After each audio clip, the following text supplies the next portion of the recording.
Hello, good day. Hope you're having a wonderful day today. In today's video, we're going to be talking about, does high school prepare you for college?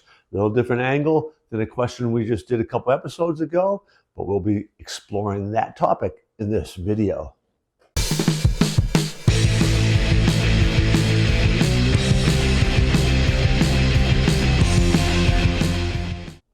So there'll be 5 different things that we talk about in this video on how high schools are supposed to help prepare kids for college. First, let's talk about academics because, yeah, in high school, right? Of course, we're supposed to be covering academics. There are thinking skills and reasoning skills and logic and all these kinds of hard academic skills, writing well, communicating well, problem solving, that should be taught. They're usually taught in the structure of challenging academics, where the teacher and the subject matter are going to really push you to think, push you to solve problems, to practically apply certain teachings that are happening.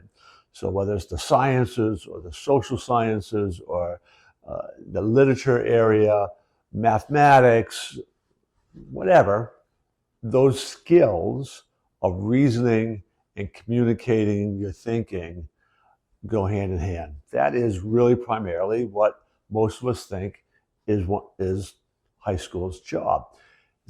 College is all about that at a higher level, so high school should be helping you develop those skills enough that you can then move up to that higher level and continue on that journey.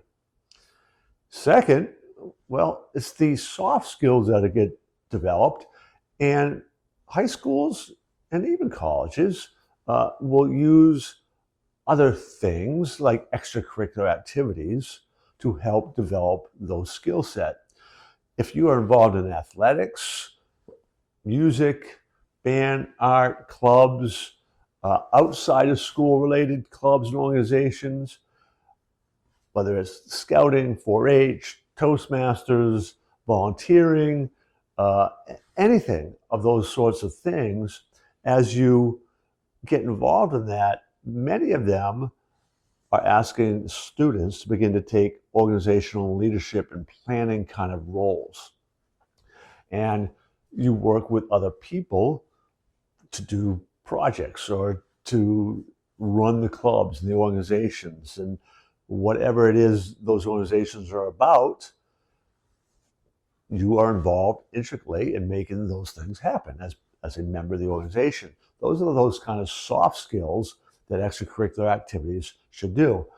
They can also help you develop different skill sets, like, for example, music, right? If you're really involved in music, you go from beyond just the class kind of stuff that you're doing in school to really develop that musical talent and interest by playing in a band or some community kind of orchestra or whatever the case may be for you.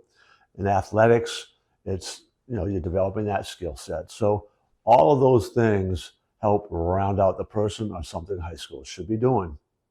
Now, in the case of academics, right, regardless of the school you go to, you're kind of one of the things you do is take what the school has to offer and really work to develop those academic skill set. So, when I was in high school, freshman year in high school, the first time my high school, we had 2 different middle schools. We came together for one high school, and there was a really unique situation in the town I grew up in where, for space-wise and things, the freshmen had their own building, separate from the main high school. So from these 2 middle schools, students came freshman year. There's no upperclassmen there. It was all ourselves. But I met probably the best student I've ever met in my life. And I use the word student on purpose because he was smart. He was, if you look at his test scores and stuff, he was smart. But there were definitely smarter kids that I knew in my own class. But study-wise and he's the best student I ever had or ever knew. And he ended up, after that freshman year, we became friends. We shared a lot of classes. He kind of really helped me kind of look at academics in a different light. Well, he did so well, his family said, we got to challenge him even more. And he went to an elite private school after that. He graduated from that elite private school and went to Harvard.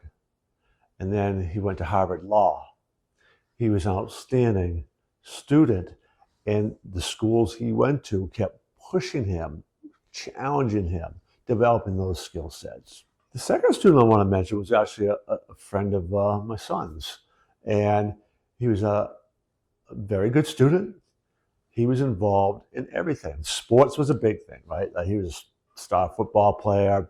He wasn't a star basketball player, but he played basketball, and he was an outstanding baseball player. Just a really good athlete, and he did multiple sports. That was kind of his real passion, but he was involved in other things too. He played an intricate role in the Les Miserables. That showed his musical talent. He was involved in different clubs and organizations. And all of those extra pieces began to showcase and help him develop those soft skills, the leadership skills, the organization skills, all the things that he was involved in. With his academics and those extracurricular activities, those things he did, he got into Yale. That's the sort of thing high schools are supposed to help you do. There are many high schools out there that don't necessarily have enough options to fully do their job academically or really help to develop those extracurriculars. It's not always the small towns or the inner cities, right? There's some, blue collar towns and suburban towns that have similar challenges. Those gaps can show up in academic preparation, where you really didn't have much options. Well, many high schools have a challenge to really push people academically and have enough offerings. This is not necessarily true in just rural areas, which is often the case because of the size of the school. It can also be true in inner city or even suburban areas.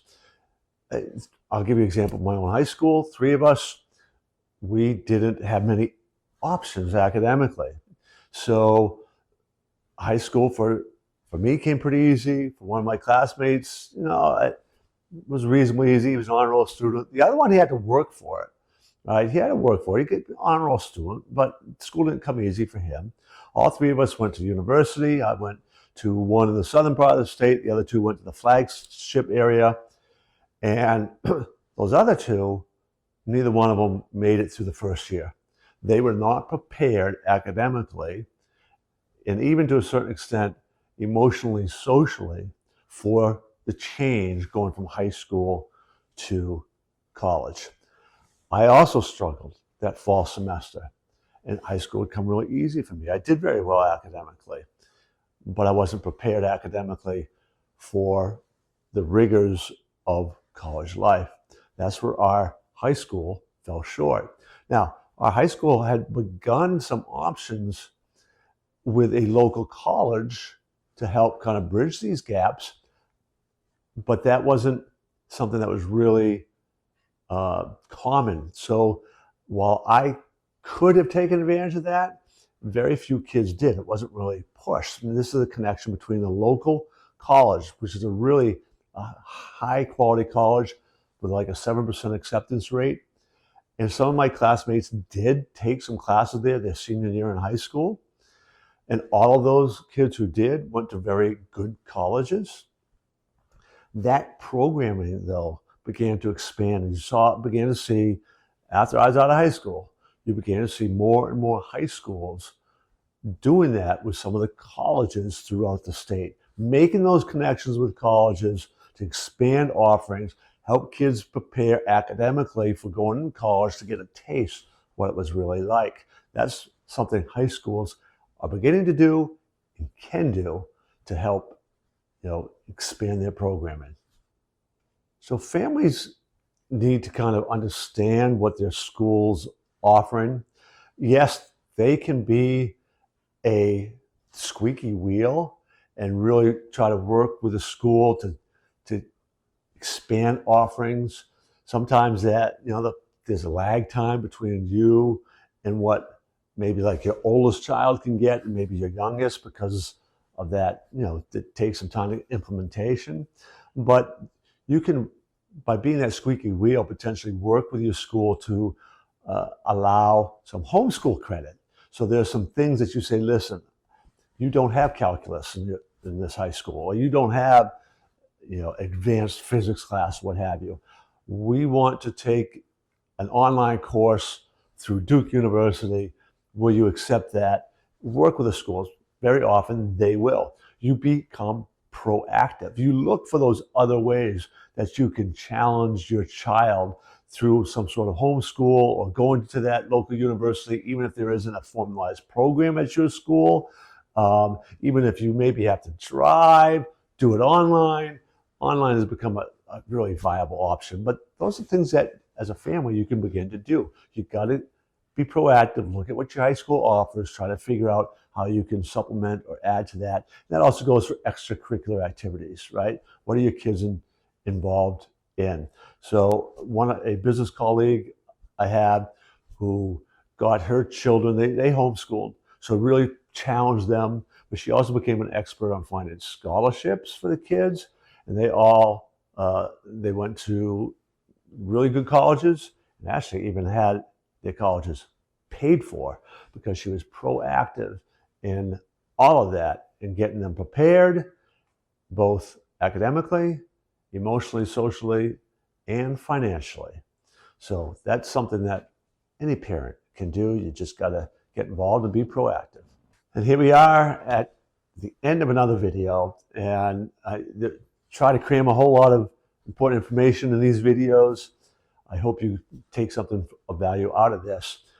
I would encourage you again to subscribe to my channel, but you would definitely be interested in checking out the video, how to prepare for college while in high school. And that one has a little bit more about what you need to do, while this one covered more about what high schools are supposed to do. So check that video out today, and then come back and watch another.